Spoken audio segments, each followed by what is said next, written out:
Eva Moreno thought helping an old man with his groceries was just common kindness. She had no idea she was about to become the most protected woman in the city. When the frail stranger collapsed outside her diner, she rushed him to the hospital only to come face to face with his grandson. Matteo Bellanti, the most feared name whispered in every back alley and boardroom. One act of compassion had pulled her and her mute 7-year-old brother into a world where love comes with bodyguards, where enemies target innocent waitresses to send deadly messages, and where the man who could destroy her life with a phone call would instead burn down half the city to keep her safe. But when rival families start leaving threatening notes under her door and photographing Lucas at school, Eva discovers that sometimes the most dangerous thing isn't falling for a mobster. It's making him fall for you. Subscribe and tell me in the comments. Would you trust a man like Matteo to protect your family? Or would you run as far as you could? The diner's fluorescent lights buzzed overhead as Eva Moreno wiped down the last table. Her feet ached in her worn sneakers. The clock on the wall read 9:47 p.m. "Eva, you're late again tomorrow and you're fired," her manager said from behind the counter. Eva felt her stomach drop. She needed this job. Lucas depended on her. "I understand, Mr. Chen. It won't happen again." She grabbed her purse and hurried outside. The September air was crisp against her face. Her apartment was 6 blocks away, and Lucas would be waiting by the window. He always waited by the window. Eva's chest tightened as she thought about the rent notice tucked in her purse. $300 behind. She had 2 weeks to find the money or they'd both be on the street. The corner store's neon sign flickered as she approached. She needed milk and bread for tomorrow's breakfast. Lucas ate the same thing every morning. Cheerios with milk and 1 piece of toast with strawberry jam. An old man struggled near the store entrance. His cane had fallen. Grocery bags spilled across the sidewalk. "Sir, let me help you," Eva said. She gathered his groceries and handed him his cane. His eyes were kind but tired. "Thank you, dear. These old bones don't work the way they used to." His voice was gentle with a slight accent. Italian, maybe. "Are you hurt?" Eva asked. No, just clumsy." He smiled. "You're very kind." Eva felt warmth in her chest. Simple kindness was rare in this neighborhood. "Where do you live? I can help you carry these." "Just 2 blocks, but I don't want to trouble you." "It's no trouble." They walked slowly down the sidewalk. The old man moved carefully, 1 step at a time. Eva matched his pace. "I'm Vittorio," he said. "Eva." "You work at the diner?" "Yes, how did you know?" "I've seen you through the window. You're always rushing." Eva felt her cheeks flush. "I have a little brother. He worries when I'm late." "Family is everything," Vittorio said. Something shifted in his expression. Sadness flickered across his weathered face. They reached a modest brownstone. Vittorio fumbled with his keys. "Thank you again, Eva. You have a good heart." "Take care of yourself," Eva said.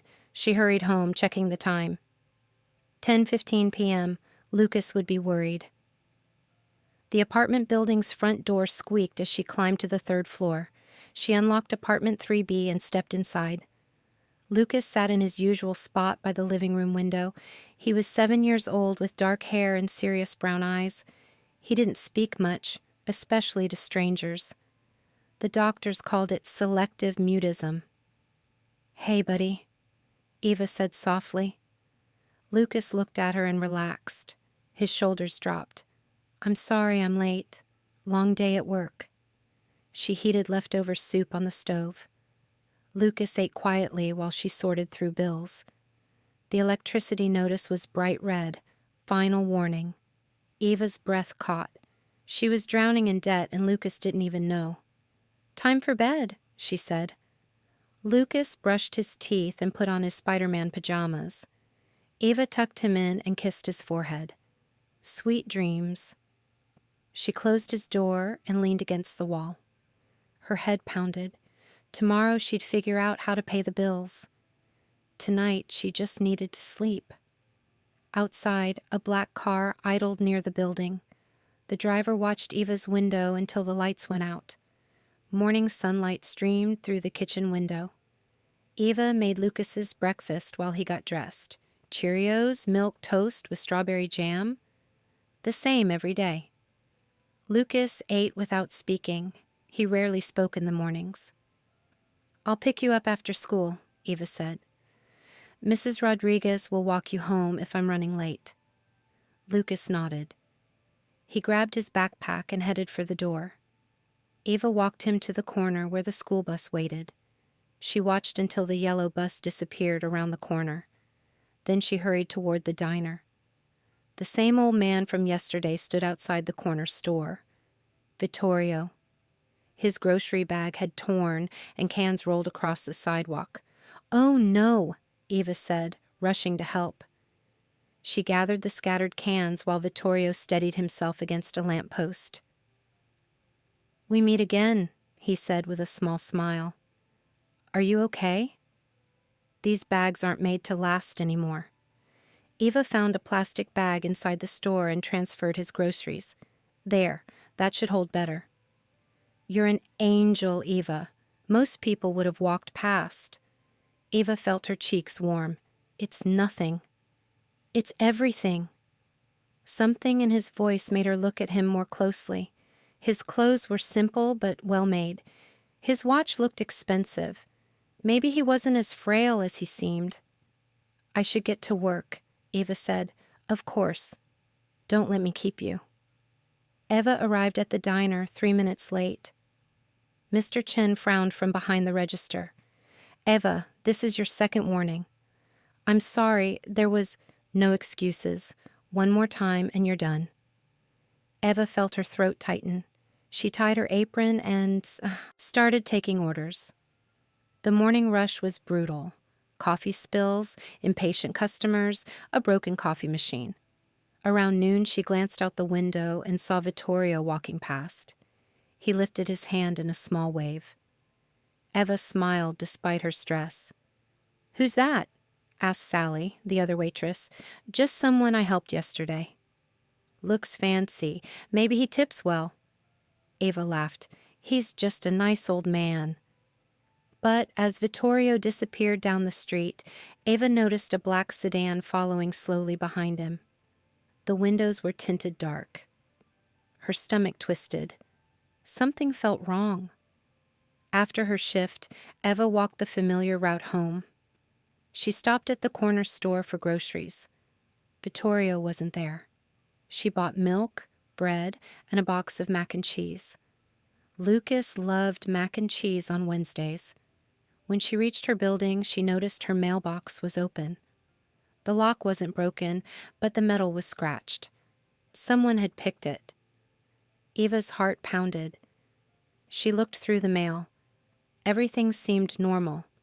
Bills, junk mail, a letter from Lucas's school. But someone had been here. Someone had gone through their mail. She climbed the stairs quickly and unlocked her apartment. Lucas was at Mrs. Rodriguez's until 5. Eva had an hour to figure out what was wrong. She checked the windows and doors. Everything was locked. Nothing seemed missing. But the feeling in her gut wouldn't go away. Her phone buzzed. Unknown number. "Hello?" Silence. "Hello? Who is this?" The line went dead. Eva felt ice in her veins. She locked the door and turned the deadbolt. Then she checked it again. At 5:15, Mrs. Rodriguez knocked with Lucas. Eva opened the door quickly and pulled them both inside. "Everything okay, mija?" Mrs. Rodriguez asked. "Yes, just tired." But Lucas looked at Eva with worried eyes. He always sensed when she was scared.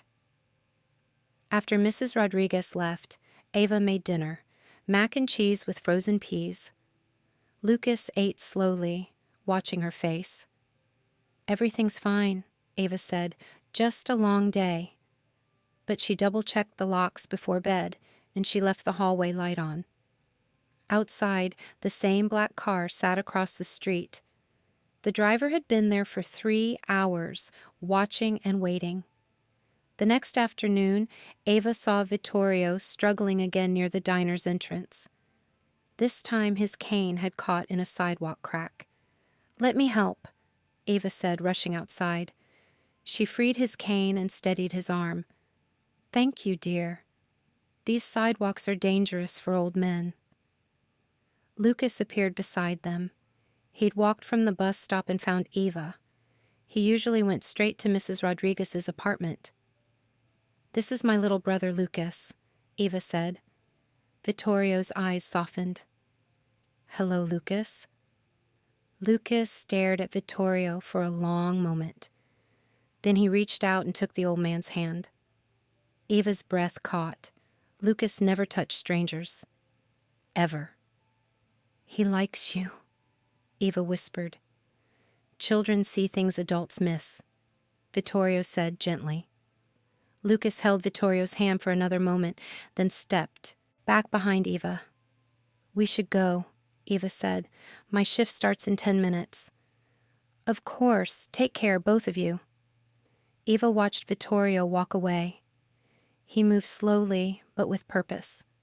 Something about him felt different today. Less frail, more watchful. "Come on, buddy. Let's get you to Mrs. Rodriguez." But as they walked, Eva noticed the black sedan again. It was parked across from the diner with 2 men inside. Her stomach dropped. The same car from yesterday. The same car from outside her building. Someone was watching her. The next morning, Eva found a note slipped under her apartment door. "We know where you work. We know where you live. Stay away from old men who aren't what they seem." Eva's hand shook as she read it twice. The paper was expensive. The handwriting was neat. This wasn't random. Someone was targeting her specifically. But why? She was nobody. A waitress with a 7-year-old brother? She had nothing worth stealing, unless it was about Vittorio. Eva felt sick. The old man she'd been helping was connected to something dangerous, and now she was connected too. She called in sick to work and kept Lucas home from school. They spent the day inside with the curtains drawn. Lucas sensed her fear. He stayed close and didn't ask questions. At 3 p.m., someone knocked on the door. Eva's heart stopped. "Eva, it's Vittorio. Are you all right?" She looked through the peephole. The old man stood alone in the hallway. He looked genuinely concerned. Eva opened the door but kept the chain lock engaged. "I'm fine," she said. "You weren't at work today? I was worried." "How do you know where I live?" Vittorio's eyes grew sad. "I followed you home last night. I wanted to make sure you arrived safely." "Why?" "Because dangerous people have been watching you, and it's my fault." Eva felt her chest tighten. "Who are you?" "May I come in? I owe you an explanation." Eva looked at Lucas. He was peeking around the corner, watching Vittorio with curious eyes. "Please," Vittorio said, "I want to protect you, both of you." Eva unlocked the chain and let him enter. Vittorio sat carefully on the couch. Lucas crept closer, drawn to the old man despite Eva's obvious fear. "My full name is Don Vittorio Bellanti," he said quietly. Eva had heard that name before. Bellanti. It was in the newspapers sometimes, connected to things she didn't want to think about. "I have a grandson," Vittorio continued. "He's protective of me. Sometimes too protective." "What does that mean?" "It means he has people watching me, and they've seen you helping me. They think you might be a threat." Eva felt the room spinning. "A threat? I'm a waitress." "I know, and I've tried to explain that, but my grandson doesn't trust easily." Lucas had moved close enough to touch Vittorio's knee. The old man smiled down at him gently. "He's beautiful," Vittorio said. "How old?" 7, Eva whispered. I had a great-grandson once. He would have been about Lucas's age now. Something shifted in Vittorio's expression. Deep pain flickered across his face. What happened to him? Eva asked. He died, along with his parents, a car accident 3 years ago. Eva felt her heart break for this old man. I'm so sorry. My grandson blames himself. He's been different since then, harder, more careful about who gets close to the family. But I'm not trying to get close. I just helped you with your groceries. I know, but kindness is rare in our world. It stands out. Eva's voice was barely a whisper. Your world? Vittorio met her eyes. My grandson runs certain businesses in this city. People fear him. They should fear him, but they shouldn't fear you. The room was silent except for the sound of Lucas's quiet breathing. What do I do? Eva asked. Let me introduce you to him. Let him see that you're just a good person helping an old man. And if he doesn't believe that? Vittorio's voice was gentle but firm. Then I'll make sure he understands. Eva looked at Lucas. He was leaning against Vittorio's leg now, completely trusting. When? She asked. Tomorrow. Come to my house for dinner, both of you. Eva felt her stomach twist. But what choice did she have? Someone was already watching her, already threatening her. At least Vittorio seemed to care about their safety. Okay, she said. Tomorrow. Vittorio smiled and patted Lucas's head gently. Everything will be fine. I promise. But as he left, Eva noticed how carefully he checked the hallway before stepping out, and she saw the black sedan waiting across the street. Tomorrow she would meet Vittorio's grandson, the man everyone feared, the man who might decide whether she and Lucas lived or died. Eva barely slept that night. Every sound in the hallway made her heart race. Lucas sensed her anxiety and crawled into her bed around midnight, curling against her side. The next morning, she dressed Lucas in his best clothes, a blue button-down shirt and dark pants. She wore a simple black dress, nothing fancy. Where are we going? Lucas asked quietly. To visit Vittorio. Remember the nice old man? Lucas nodded. He liked Vittorio. At 5 p.m., a black town car pulled up outside their building, not the sedan that had been following them. This one was sleek and expensive. The driver stepped out. He was tall, with kind eyes, and wore a pressed suit. Miss Moreno, I'm Tony. Mr. Bellanti sent me. Eva felt her hands shake. Is Vittorio okay? He's fine. He's waiting for you. Eva took Lucas's hand and they got in the car. The seats were soft leather. Classical music played quietly. Tony drove through neighborhoods Eva had never seen. The houses grew larger, set back from tree-lined streets. They passed wrought iron gates and manicured lawns. After 20 minutes, they stopped in front of a massive estate. The gates were 12 feet tall, with security cameras mounted on top. Welcome to the Bellanti home, Tony said. The gates opened automatically. They drove up a curved driveway past fountains and flower gardens. The house was enormous, built of cream-colored stone with tall windows. Eva felt her chest tighten. This wasn't just wealth. This was power. Lucas pressed his face to the window, staring at everything with wide eyes. They stopped in front of the main entrance. Tony opened their door. Mr. Bellanti is waiting in the garden room. Eva took Lucas's hand and they walked up marble steps. The front door was solid wood with brass fixtures. A woman in a black dress opened the door before they could knock. Miss Moreno, I'm Maria, the housekeeper. Please come in. The foyer was enormous with a crystal chandelier and polished marble floors. Oil paintings covered the walls. Everything gleamed. This way? Maria said. She led them down a long hallway lined with more paintings.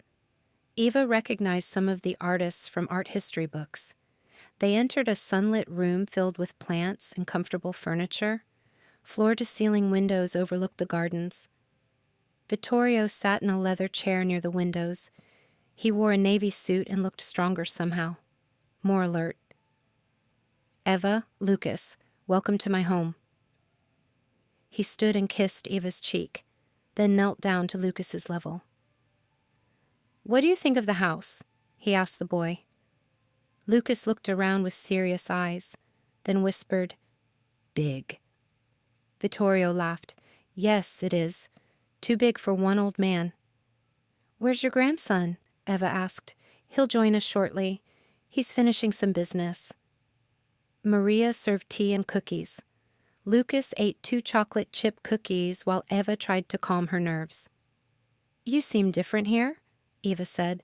"I am different here. Outside, I'm just an old man who needs help with groceries. Here, I'm the head of a family." Eva felt her stomach twist. "What kind of family?" "The kind that takes care of its own, the kind that protects what matters." Heavy footsteps echoed in the hallway. Eva's breath caught. A man appeared in the doorway. He was tall and broad-shouldered with dark hair and cold gray eyes. His face was handsome, but hard. Everything about him radiated danger. This was Vittorio's grandson, the man everyone feared. His eyes found Eva immediately, and she felt pinned in place. He studied her face, her posture, her hands, like he was memorizing every detail. "Matteo," Vittorio said, "come meet our guests." Matteo stepped into the room.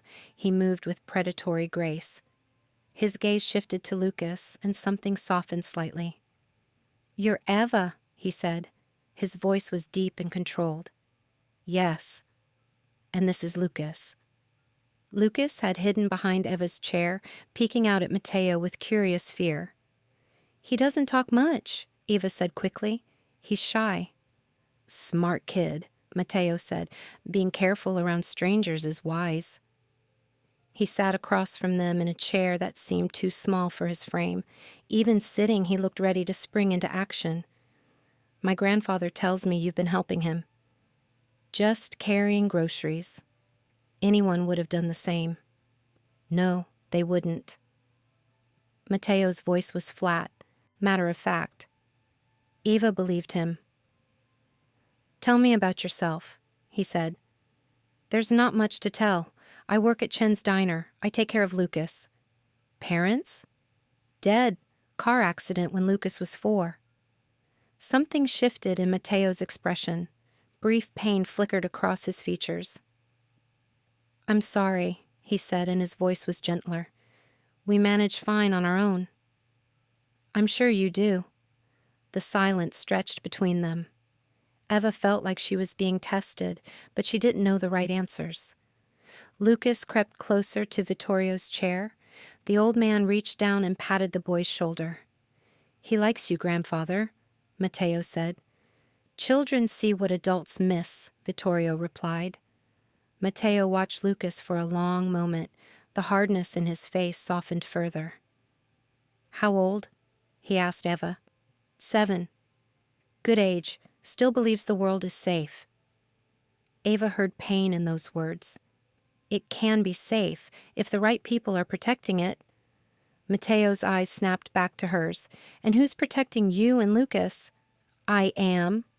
"One woman against this city? Against men who would hurt a child to get what they want?" Eva felt anger flare. "I've kept us safe for 3 years." "Have you? What about the note under your door? The phone calls? The men watching your building?" Eva's blood went cold. "How do you know about that?" "Because I know everything that happens in my territory, including threats against innocent people." "Then why didn't you stop it?" "I'm stopping it now." Maria appeared in the doorway. "Dinner is ready." They moved to a formal dining room with a table that could seat 20. Eva and Lucas sat beside Vittorio. Matteo sat across from them. The food was incredible. Homemade pasta, fresh bread, vegetables from the garden. Lucas ate quietly, sneaking glances at Matteo. "Who's threatening us?" Eva asked. "Competitors," Matteo said. "They think hurting my grandfather's friends will send a message." "What message?" "That he's vulnerable, that our family is weak." "Are you?" Matteo's smile was dangerous. "What do you think?" Eva looked around the dining room. Armed men stood discreetly near the exits. Everything screamed power and control. "No," she said. "You're not weak." "Good answer." After dinner, Matteo walked them to the garden. Lucas ran ahead, fascinated by the fountain. "He's been through trauma," Matteo said, watching the boy. "How can you tell?" "The way he watches exits, how he stays close to you. I recognize the signs." "You've been through trauma, too." Matteo stopped walking. "Why do you say that?" "The way you watch exits, how you analyze everyone who comes near your grandfather." He stared at her for a long moment. "You're observant." "I have to be. Lucas depends on me." "And who do you depend on?" "Myself." "That's going to change." Eva's pulse quickened. "What do you mean?" "You can't go home tonight. It's not safe." "What are you talking about?" "The men threatening you escalated today. They broke into your apartment this afternoon." Eva felt the world tilt. "Is anything missing?" "They weren't there to steal. They were there to leave another message." "What kind of message?" Matteo's voice was deadly quiet. "Pictures of Lucas, at school, on the playground, walking to the bus." Eva's knees nearly buckled. "They were watching him. My men intercepted them before they could get close. But the message is clear. They know how to hurt you." Lucas ran back to them, smiling. He'd found a butterfly near the roses. Eva pulled him close, her heart pounding. "What do we do?" "You stay here, tonight, and until this is resolved." "We can't stay here. We don't belong in your world. You're in it whether you want to be or not. The question is whether you trust me to protect you." Eva looked at Lucas, then at Matteo. His gray eyes held no deception, only certainty. "Do I have a choice?" "There's always a choice, but some choices get innocent people killed." Maria showed them to rooms on the second floor. Eva's room was elegant with silk curtains and antique furniture. Lucas's room was next door, decorated in blues and greens. "There are clothes in the closet," Maria said. "Mr. Matteo had them brought this afternoon." Eva opened the closet. Dresses, jeans, sweaters, all in her size. "How did he know my size?" "Mr. Matteo is very thorough."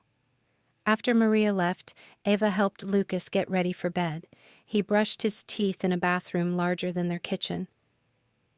"Are we staying here forever?" he asked quietly. "Just for a little while, until it's safe to go home." "I like Vittorio." "I know you do." Matteo seemed sad. Eva's chest tightened. Lucas was right. Beneath the dangerous exterior, Matteo carried deep sadness. "Sometimes adults have sad things happen to them," she said. "Like when Mama and Papa died?" "Yes, like that." Lucas nodded seriously. He understood loss better than most children. After he fell asleep, Eva sat by the window. The gardens were lit with soft lights. Guards walked the perimeter, barely visible in the shadows. A soft knock interrupted her thoughts. "Come in."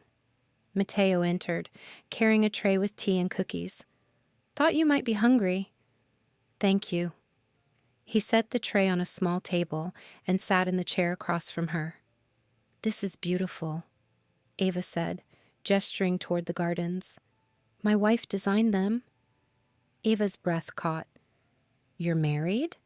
"Was. She died 3 years ago." "I'm sorry." "Car accident, along with our son." Eva felt her heart break. Vittorio mentioned, "I'm so sorry for your loss." They were coming home from his school play. Some drunk driver ran a red light. Matteo's voice was steady, but his hands were clenched. How old was your son? 5. His name was Marco. Lucas's age when we lost our parents. Kids shouldn't have to understand death so young. No, they shouldn't. They sat in comfortable silence, both lost in memories of people they'd loved and lost. Is that why you helped us? Eva asked. Because of Marco? Partly, but mostly because you're good people caught in something that isn't your fault.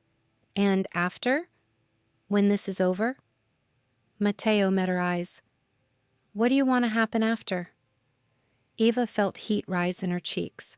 The question held layers she wasn't ready to explore. I want Lucas to be safe. I want to go back to our normal life. Normal might not be possible anymore. Why not? Because once you've seen this world, it doesn't let go easily. I don't want to be part of your world. And I don't want you to be. But wanting and reality are different things. Matteo stood to leave, then paused at the door. Eva? Yes? Lock this door behind me. Don't open it for anyone but me or my grandfather. After he left, Eva locked the door and leaned against it. Her heart was racing, but not from fear. Matteo Bellanti was dangerous, but he was also protecting them, and despite everything, she was starting to trust him. Outside her window, guards continued their patrol. In the distance, the city lights twinkled. Somewhere out there, men were planning to hurt her and Lucas. But here, in this fortress-like house, they were safe. For now. Eva woke to sunlight streaming through unfamiliar windows. For a moment, she forgot where she was. Then reality crashed back. Lucas was curled in the chair by the window, already dressed. He'd been watching the gardens. Morning, buddy. How long have you been up? He shrugged. Lucas was always an early riser. Let's get some breakfast. They found their way to a sunny breakfast room overlooking the gardens. Vittorio sat at a round table reading a newspaper. Good morning, he said warmly. I hope you slept well. Very well, thank you. Maria appeared with fresh coffee and orange juice. She ruffled Lucas's hair affectionately. What would you like for breakfast, little one? Lucas whispered something to Eva. Cheerios with milk and toast with strawberry jam, Eva translated, coming right up. He eats the same thing every morning, Eva explained to Vittorio. Routine is important for children. It makes them feel safe. Matteo entered wearing dark jeans and a gray sweater. He looked less intimidating, but no less dangerous. Any news? Vittorio asked. Gio's tracking down their base of operations. Should have it located by tonight. And then? Then we end this. Eva felt ice in her veins. What does that mean? It means we make sure they can't threaten you again. By doing what? Matteo's eyes were steady. By handling it. Eva didn't want to know what handling it meant. Lucas finished his breakfast and went to explore the garden with Maria. Eva watched through the window as he chased butterflies. He's adapting well, Vittorio said. Lucas is resilient. He's had to be. And you? Matteo asked. How are you adapting? I'm trying not to think too hard about any of this. Probably wise. A man entered the breakfast room. He was tall and lean with watchful eyes. Boss, we need to talk. Eva, this is Gio Russo, my right hand. Gio, Eva Moreno. Gio nodded politely, but his expression was serious. What is it? Matteo asked. They hit the diner this morning, trashed the place, threatened the staff. Eva felt her chest tighten. Is Mr. Chen okay? Shaken up, but fine. They were looking for information about you. What kind of information? Your schedule, where you live, family details. Matteo's voice was deadly quiet. Did Chen give them anything? No, but they know you're not at your apartment. They're expanding their search. Eva felt sick. This is my fault. I brought this on everyone. No, Matteo said firmly. This is their fault for targeting innocent people. Maybe I should just go to them, tell them I don't know anything. That's not how this works, Gio said. Once they start, they don't stop until they get what they want. What do they want? Matteo and Gio exchanged a look. Tell her, Vittorio said quietly. They want leverage against our family, Matteo said. They think hurting someone I care about will force me to give them territory. Eva's breath caught. Someone you care about? Matteo met her eyes. Yes. The word hung in the air between them. Eva felt her heart racing. But I barely know you. Doesn't matter. They think you matter to me. And do I? The silence stretched as Matteo stared at her. Something shifted in his expression. Yes, he said quietly. You do. Eva felt the room spinning. 3 days ago she was a waitress struggling to pay rent. Now a dangerous man was claiming she mattered to him. I need some air, she said. She walked quickly to the garden where Lucas was playing. Her hands shook as she sat on a stone bench. This was insane. She couldn't matter to Matteo Bellanti. She was nobody special, just a woman trying to raise her brother. But the way he looked at her, the gentleness in his voice when he talked to Lucas, the pain she saw when he mentioned his lost family. Maybe she did matter to him, and maybe, despite the danger and the fear, he was starting to matter to her too. Lucas ran over with a flower he'd picked, a yellow daisy. For you, he whispered. Thank you, buddy. It's beautiful. She tucked the flower behind her ear and pulled Lucas onto her lap. Whatever was happening between her and Matteo, Lucas had to come first. Always. But as she watched Matteo through the window, deep in serious conversation with Gio, she couldn't shake the feeling that their lives had changed forever. And she wasn't sure if that was a good thing or terrifying. That evening, Eva found Matteo in his study. The room was lined with books and dominated by a massive oak desk. He sat behind it, staring at a photograph. Sorry to interrupt, she said. Come in.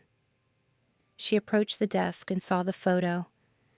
A beautiful woman with dark hair, holding a little boy with Matteo's gray eyes. They were laughing at something off camera. Your family, Eva said softly. Sophia and Marco. This was taken 2 weeks before they died. Eva felt her throat tighten. They look happy. They were. Sophia was planning Marco's 6th birthday party. He wanted a dinosaur theme. Matteo's voice was steady, but his eyes held deep pain. Tell me about them. Sophia was a teacher. She loved books and gardens and terrible romantic movies. Marco was obsessed with trucks and dinosaurs. He wanted to be a paleontologist when he grew up. They sound wonderful. They were everything good in my life. Eva sat in the chair across from his desk. What happened after? I became someone different, harder. I stopped caring about anything except protecting what was left of my family. Which is why you're protecting us now. Partly, but it's more than that. His eyes found hers across the desk. You remind me what it felt like to want to protect someone again. Not out of duty, but because they matter. Eva's breath caught. Matteo. I know it's complicated. I know this isn't the life you chose. It's not about the life. It's about Lucas. He has to come first. I understand that. I respect that. Do you? Because your world is dangerous. People die in your world. People die in every world, Eva. At least in mine, I can control some of the variables. Before Eva could respond, Gio appeared in the doorway. Boss, we found them. Matteo's entire demeanor shifted. The gentle man discussing his lost family disappeared. In his place sat someone cold and lethal. Where? Warehouse district. Abandoned building on Pier 47. How many? 6 that we could count. Could be more inside. Matteo stood and opened a desk drawer. Eva caught a glimpse of weapons inside. I want this finished tonight, he said. Wait, Eva said. What are you going to do? End the threat against you and Lucas. By killing them? Matteo's eyes were steady. If necessary. There has to be another way. Such as? I don't know. Can't you just scare them off? Gio laughed harshly. Lady, these aren't kids stealing candy. They threatened a 7-year-old. They don't get scared off. Eva, Matteo said gently, some problems can only be solved one way. What if you get hurt? What if something goes wrong? It won't. You can't know that. Matteo walked around the desk and stood in front of her chair. Are you worried about me? Eva felt heat rise in her cheeks. I'm worried about what happens to us if something happens to you. Nothing will happen to me. Promise me. I can't promise that. Then don't go. Eva. His voice was soft but firm. These men will never stop hunting you. The only way to protect you and Lucas is to remove the threat permanently. Eva stood and faced him.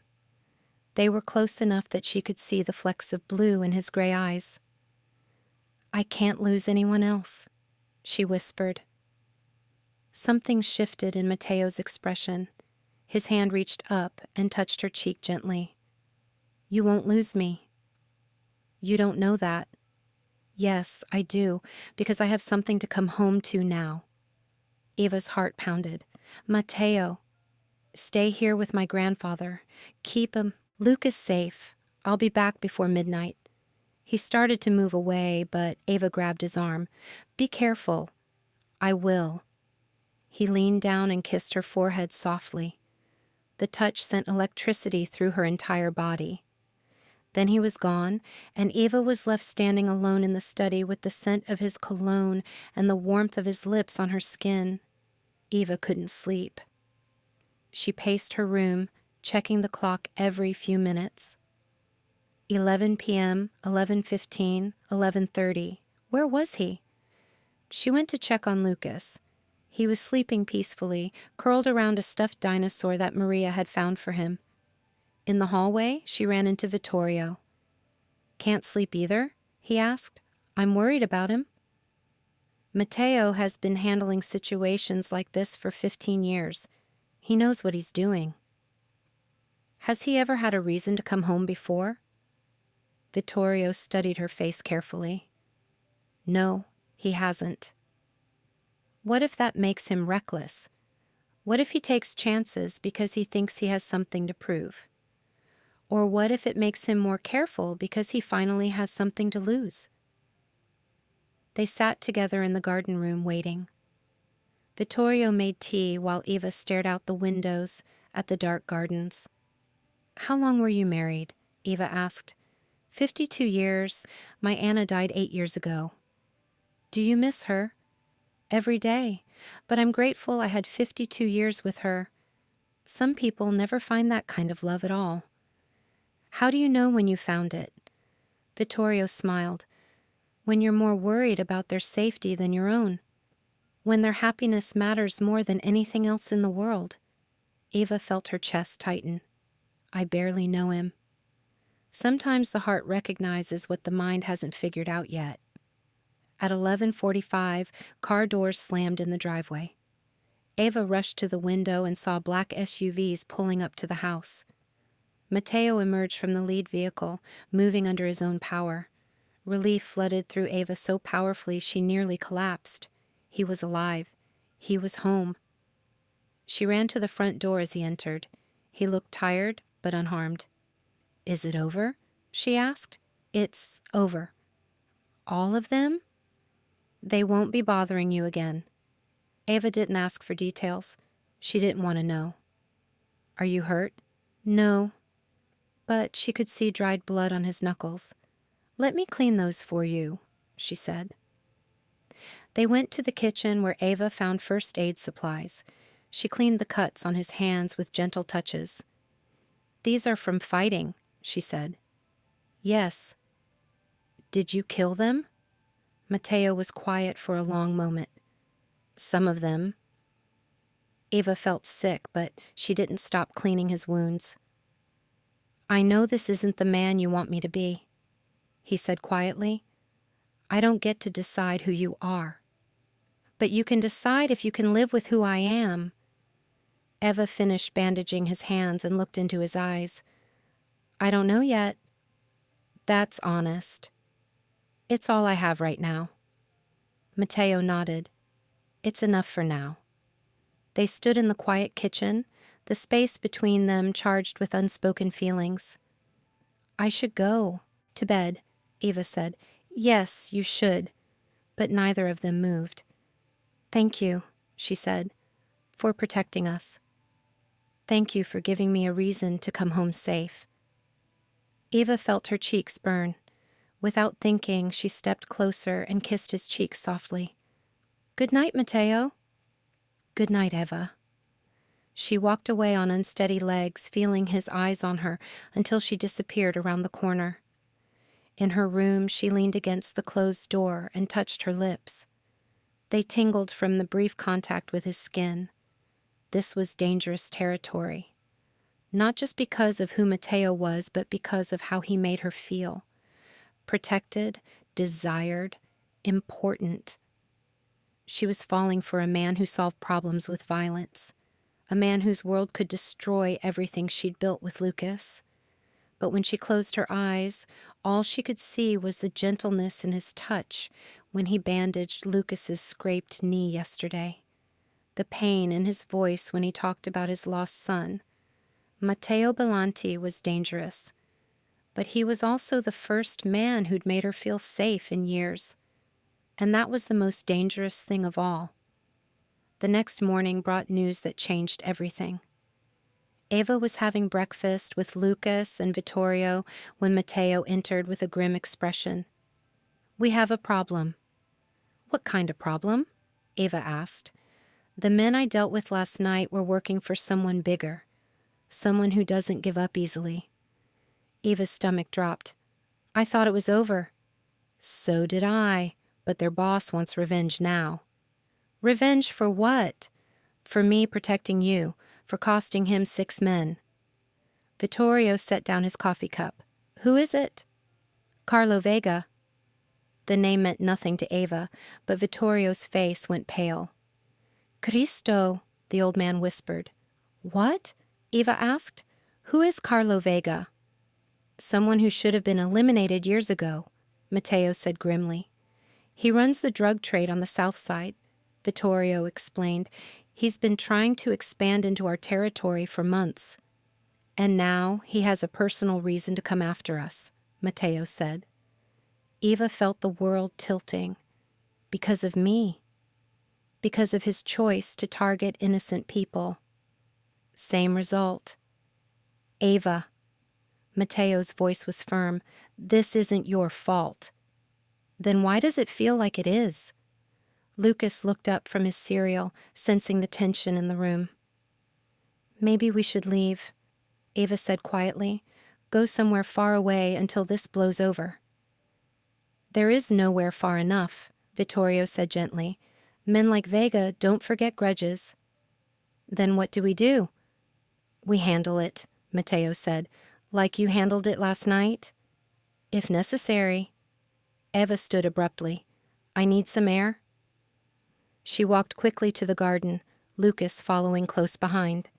They sat by the fountain while Eva tried to process everything. She'd wanted a simple life, work, home, raising Lucas. Now she was trapped in a war between dangerous men. "Are we safe here?" Lucas asked quietly. "Yes. Matteo will keep us safe." "Do you like him?" Eva's breath caught. "Why do you ask?" "You look at him the way Mama used to look at Papa." Tears pricked Eva's eyes. Lucas was too observant for his own good. "It's complicated, buddy." Because he's scary? Because our worlds are very different. But he's nice to us. Yes, he is. And he protects us. Yes. Then maybe our worlds aren't so different. Eva stared at her 7-year-old brother, amazed by his wisdom. Maybe you're right. That afternoon, Eva found herself in the garden with Matteo. He was deadheading roses while she read nearby. You know about flowers, she observed. Sophia taught me. She said gardens need constant care to thrive. Like relationships? Like everything worth keeping. They worked in comfortable silence, Eva weeding flower beds while Matteo pruned. Can I ask you something? Eva said. Of course. When did you know you loved Sophia? Matteo paused in his pruning. The first time she stood up to me. About what? I wanted to buy the building where she taught, tear it down for a parking lot. She marched into my office and told me I was an ass for destroying something that helped children. Eva smiled. What did you do? I donated money to renovate the school instead. And then I asked her to dinner. She said no. How many times did you ask? 12. What changed her mind? I showed up with a check for new playground equipment and an apology. For being an ass? For thinking money could solve everything. Eva felt her heart soften. She sounds like she was good for you. She was. She made me want to be better. Is that what you want now? To be better? Matteo met her eyes across the garden. I want to be the kind of man you could love. Eva's breath caught. Matteo. I know it's too soon. I know I'm not easy to love, but I want to try. What about your world? The danger? I'll do whatever it takes to keep you and Lucas safe, even if that means changing how I do business. You'd do that? For you? I'd do anything. Eva felt tears prick her eyes. I'm scared. Of me? Of this, of caring about you and losing you. Matteo moved closer until they were standing face to face. I can't promise I'll never be in danger, but I can promise I'll always fight to come home to you. And if something happens, if you don't come home, then you and Lucas will be taken care of. I've already arranged it. Eva felt a tear slide down her cheek. You've thought of everything. I've thought about nothing else since the day I met you. His hand reached up and wiped away her tear with infinite gentleness. I'm falling in love with you, Eva Moreno. Eva's heart stopped. Matteo. You don't have to say anything. I just needed you to know. I'm falling in love with you too, and it terrifies me. Because of who I am. Because of how much I need you. I've never needed anyone before. And I've never wanted to be needed before. They stood in the garden, surrounded by Sophia's flowers, acknowledging the truth that had been building between them since that first day. What happens now? Eva asked. Now we figure out how to build something together. Even with Carlo Vega threatening us? Especially with Carlo Vega threatening us. I won't let fear keep me from having a life with you. Eva felt hope bloom in her chest despite the danger surrounding them. I love you, she whispered. I love you too. Matteo leaned down and kissed her softly. His lips were warm and gentle, full of promise and desperate longing. When they broke apart, Eva rested her forehead against his. Whatever happens next, we face it together. Together, he agreed. But even as they held each other in the garden, dark clouds gathered on the horizon. Carlo Vega was planning his revenge. And this time, he wouldn't underestimate Matteo Bellanti's determination to protect the woman he loved. 2 days later, the attack came. Eva was reading to Lucas in the garden room when gunshots erupted outside. The windows exploded inward, showering them with glass. Get down, Matteo shouted, bursting through the doorway. Eva threw herself over Lucas as more bullets shattered the remaining windows. Matteo grabbed them both and pulled them toward the hallway. "Stay low. Move fast." They crawled along the marble floor as chaos erupted around them. Men shouted. More gunshots. The sound of splintering wood. "The safe room," Matteo said. "Third door on the left." Eva picked up Lucas and ran. Matteo followed, gun drawn, checking over his shoulder. The safe room was hidden behind a bookshelf. Matteo pressed a hidden panel and the wall swung open. "Inside, now!" Eva carried Lucas into a small room lined with steel. Vittorio was already there, pale but unharmed. "Are you hurt?" the old man asked. "No, scared, but not hurt." Matteo spoke rapidly into his phone. "Gio, status report. How many? Where's the breach?" Eva couldn't hear the response, but Matteo's face grew darker. "Hold the perimeter. I'm coming out." "No," Eva said. "Stay here with us. I have to coordinate the defense. Let your men handle it." "Eva." His voice was gentle but firm. "This is what I do. What if they get past your men? What if they find this room?" "They won't." "You can't know that." Matteo cupped her face in his hands. "Trust me." "I do trust you, but I can't lose you." "You won't?" He kissed her quickly, desperately. Then he was gone, sealing them inside the steel-lined room. Eva felt her chest tighten. She was trapped while the man she loved fought for their lives. Lucas clung to her, trembling. "What's happening?" "Some bad men are trying to hurt us, but Matteo will stop them." "Is he going to die?" Eva's throat closed.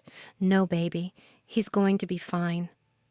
But she wasn't sure she believed it. The gunfire continued for what felt like hours. Sometimes close, sometimes distant. Eva counted the shots and tried to determine who was winning. Vittorio sat quietly in the corner, his weathered hands clasped in prayer. "How often does this happen?" Eva asked. "Not often." Matteo's reputation usually prevents direct attacks. But Carlo Vega doesn't care about reputation? Vega cares about revenge. It makes the men stupid. A massive explosion shook the house. Plaster dust rained from the ceiling. "What was that?" Eva whispered. "Car bomb, maybe, or grenades." Eva felt sick. How is Matteo supposed to survive this? Because he has something to live for now? Outside the safe room, the battle raged. Eva pressed her ear to the steel door, but could only hear muffled sounds. Then silence. Complete, terrifying silence. "Is it over?" Lucas whispered. Eva's heart pounded. "I don't know." They waited. 5 minutes, 10, 15. Finally, footsteps echoed in the hallway. Heavy boots on marble. "Eva, it's me. Open the door." Matteo's voice. Eva's knees nearly buckled with relief. Vittorio pressed the release button and the door swung open. Matteo stood in the hallway, covered in dust and blood. His shirt was torn. His face was grim. "Is it over?" Eva asked. "It's over." She ran to him and threw her arms around his neck. He held her tightly, his body trembling with exhaustion and adrenaline. "Are you hurt?" she asked. "Nothing serious." But she could see a gash on his forehead and blood on his knuckles. Vega? Dead. The single word carried finality. Eva felt relief and horror in equal measure. "How many others?" "All of them? Your men? 2 injured, no casualties on our side." Eva closed her eyes and sent up a silent prayer of gratitude. Lucas appeared beside them, looking up at Matteo with worried eyes. "Are the bad men gone?" he asked. Matteo knelt down to the boy's level. "Yes, they can't hurt you anymore." "Promise?" "I promise." Lucas hugged Matteo fiercely. Over the boy's head, Matteo's eyes met Eva's. "It's really over?" she asked. "It's really over." That night, after Lucas was asleep, Eva found Matteo on the terrace. He stood at the railing, staring out at the city lights. "Couldn't sleep either?" she asked. "Too much adrenaline still." She moved beside him. His shirt was clean now, and the cut on his forehead was bandaged. "How do you do this?" she asked. "How do you live with the constant threat of violence?" "I don't think about it. I just do what needs to be done." But today was different. Yes, because we were here. Because I could have lost you. Eva felt her heart clench. "But you didn't." This time. "Matteo." She turned to face him. "Look at me." He met her eyes reluctantly. "You saved us. You protected us. That's what matters." "What if next time I'm not fast enough? Strong enough?" "There won't be a next time. You said it yourself. It's over. This threat is over, but there will always be others. Then we'll face them together." "Eva." His voice was pained. "I can't ask you to live this life." "You're not asking. I'm choosing." "You don't understand what you're choosing." "I understand enough." She moved closer until they were inches apart. "I understand that you risked your life to protect Lucas and me. I understand that you've given us a home when we had nowhere safe to go. I understand that you love us. I do love you. Both of you. More than I thought possible. Then stop trying to push us away. I'm trying to protect you." "From what? From being happy? From having a family?" Matteo's face crumpled. "I had a family once. I lost them because of who I am. Sophia and Marco died in an accident. They died because someone wanted to hurt me. The drunk driver was paid to target their car." Eva's blood went cold. "What?" "I found out 2 years later. A rival family thought killing them would destroy me." "Oh my God, Matteo." "So, yes, I know what it costs to love someone in this life. I know what I'm risking by loving you." Eva felt tears streaming down her face. "I'm so sorry." "I can't survive losing someone else I love. It would kill me." "Then don't lose us." "What?" "Don't lose us. Fight for us. Protect us. But don't push us away because you're scared." "Eva, Sophia and Marco would want you to be happy. They wouldn't want you to spend your life alone." "How can you know that?" "Because I know you, and I know they must have loved you deeply. Love wants the other person to heal, to find joy again." Matteo stared at her with raw vulnerability in his eyes. "I don't know how to not be afraid," he whispered. "Then be afraid. But be afraid with us. Don't be afraid alone." Eva reached up and cupped his face in her hands. "I love you, Matteo Bellanti, all of you, including the parts that scare you." "I love you too, so much it terrifies me." "Good. Love should be a little terrifying." She stood on her toes and kissed him softly. He responded immediately, his arms wrapping around her waist. The kiss deepened, full of desperation and hope and promises for the future. When they broke apart, both were breathing hard. "What happens now?" Matteo asked. "Now we build a life together." "Here?" "Wherever you want, as long as we're together. I want Lucas to be safe. I want him to have a normal childhood." "He will. You'll make sure of it." "What about your dreams? Your plans?" "My only plan was to keep Lucas safe and give him a good life. You're not taking that away. You're making it possible." Matteo pulled her closer, burying his face in her hair. "I want to marry you," he said quietly. Eva's heart stopped. "What?" "I want you to be my wife. I want Lucas to be my son. I want us to be a real family." "Matteo, is that too fast? Too much?" Eva felt joy explode in her chest. "It's perfect." "Is that a yes?" "That's definitely a yes." He spun her around, both of them laughing despite everything they'd been through. "When?" she asked. "Tomorrow? Next week? I don't want to wait." "What about Lucas? We should ask him." "Ask him what?" They turned to find Lucas standing in the doorway, rubbing sleepy eyes. Ask me what? He repeated. Eva knelt down to his level. How would you feel about Matteo becoming your dad? Lucas looked between them seriously. Like adoption? Like adoption, Matteo said. Would we live here forever? Do you want to live here? Lucas nodded enthusiastically. I like the garden, and Vittorio reads me stories. Then yes, we'd live here forever. And you'd protect us from bad men? Always. Lucas considered this for a long moment. Then he walked over to Matteo and took his hand. Okay, you can be my dad. Matteo's eyes filled with tears. He picked Lucas up and held him tightly. Thank you, he whispered. Will you teach me to fight bad men? I'll teach you to be strong and brave, but hopefully you'll never have to fight anyone. Because you'll do the fighting? Because there won't be any fighting. We're going to live peacefully. Promise? I promise. Eva watched the man she loved holding her little brother with infinite tenderness. Her heart felt so full she thought it might burst. This wasn't the life she'd planned, but it was the life she wanted. 6 months later, Eva stood in the garden, watching Lucas play with a golden retriever puppy they'd adopted the week before. The dog's name was Marco, chosen by Lucas after hearing stories about Matteo's son. The garden was in full bloom now. Spring flowers covered every bed, and the fountain sparkled in the afternoon sun. Mrs. Bellanti? Maria called from the terrace. Eva smiled.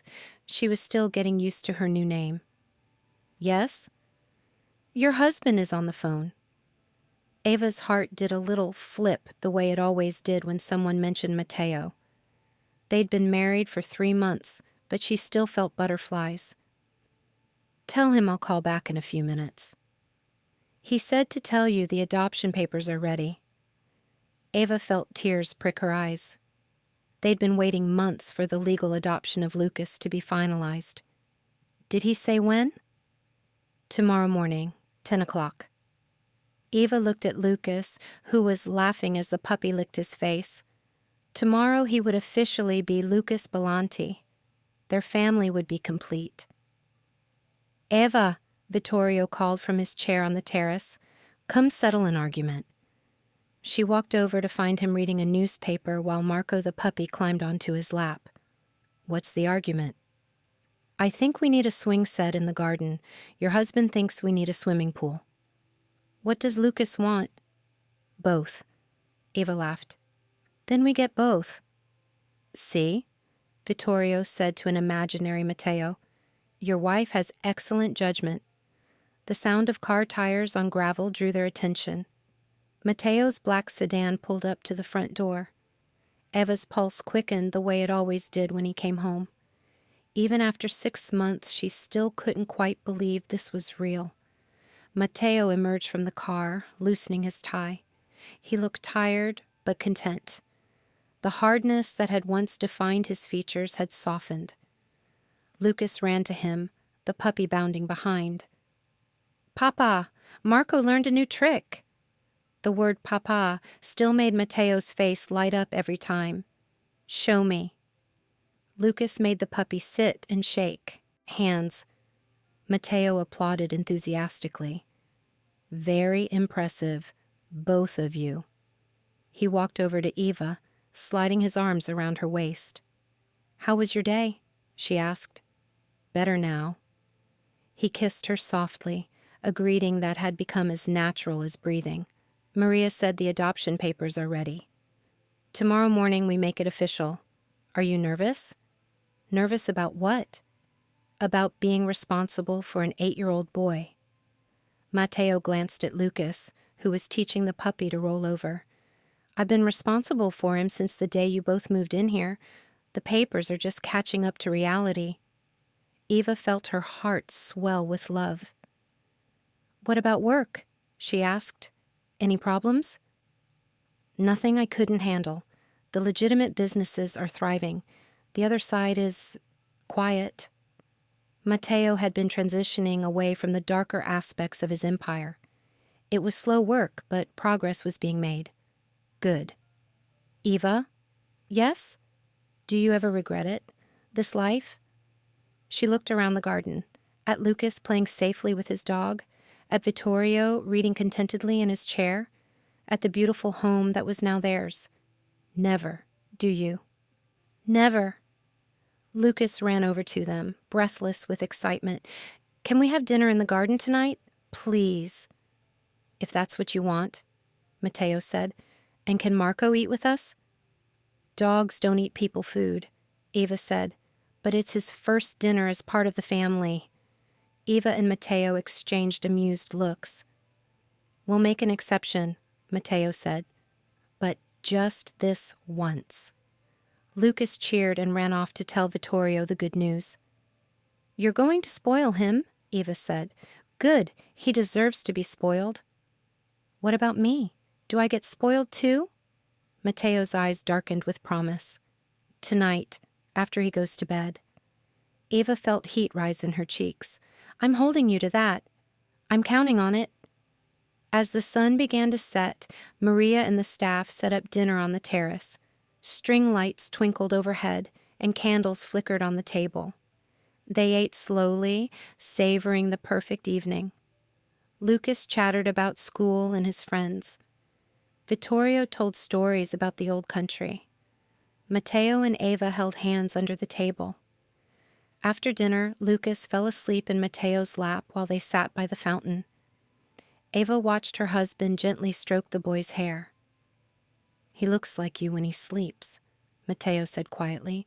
He's getting your stubborn streak. Good. He'll need it. For what? For protecting the people he loves. Eva felt tears prick her eyes. This man who had once been feared throughout the city was now focused on teaching an 8-year-old boy how to love and be loved. I should put him to bed, she said. I'll do it. Matteo carried Lucas upstairs while Eva helped clean up the dishes. When he returned, they sat together on the terrace swing he'd installed the week after they were married. Tomorrow Lucas becomes a Bellanti, she said. Tomorrow we become a complete family. Aren't we already? Yes, but it will be nice to have it. Official. They swayed gently in the evening breeze. Eva curled against Matteo's side. Do you think Sophia and Marco would approve? She asked. I think they'd love you both. How can you be sure? Because you make me happy. And they always wanted me to be happy. Eva tilted her head to look at him. Are you happy? Happier than I ever thought possible. Even with all the changes, the legitimate business focus, the quiet life, especially because of those things. A shooting star streaked across the sky above them. Make a wish, Eva whispered. I don't need to. Everything I ever wanted is right here. Eva felt her heart overflow with love for this complicated, gentle, dangerous man who had saved her life and given her a future. I love you, she said. I love you too. As they sat in their garden, surrounded by the life they'd built together, Eva thought about the scared waitress who had helped an old man with his groceries 6 months ago. She never could have imagined it would lead to this. A family, a home, a love deeper than anything she'd dreamed possible. Lucas was safe. They were all safe. And tomorrow, it would all be official. Lucas stirred in his sleep upstairs and called out for his papa. Matteo started to get up, but they heard Vittorio's gentle voice answering the boy's call. Nono's got him, Matteo said, settling back down. Eva smiled. He loves being a great-grandfather. Almost as much as I love being a father. And a husband? Especially a husband. He kissed the top of her head as they swayed gently in the swing. In the distance, the city lights twinkled like stars. But here in their garden, surrounded by love and laughter and hope, Eva had everything she needed. She looked at Matteo. He smiled at her with eyes full of promise and devotion. They were finally home.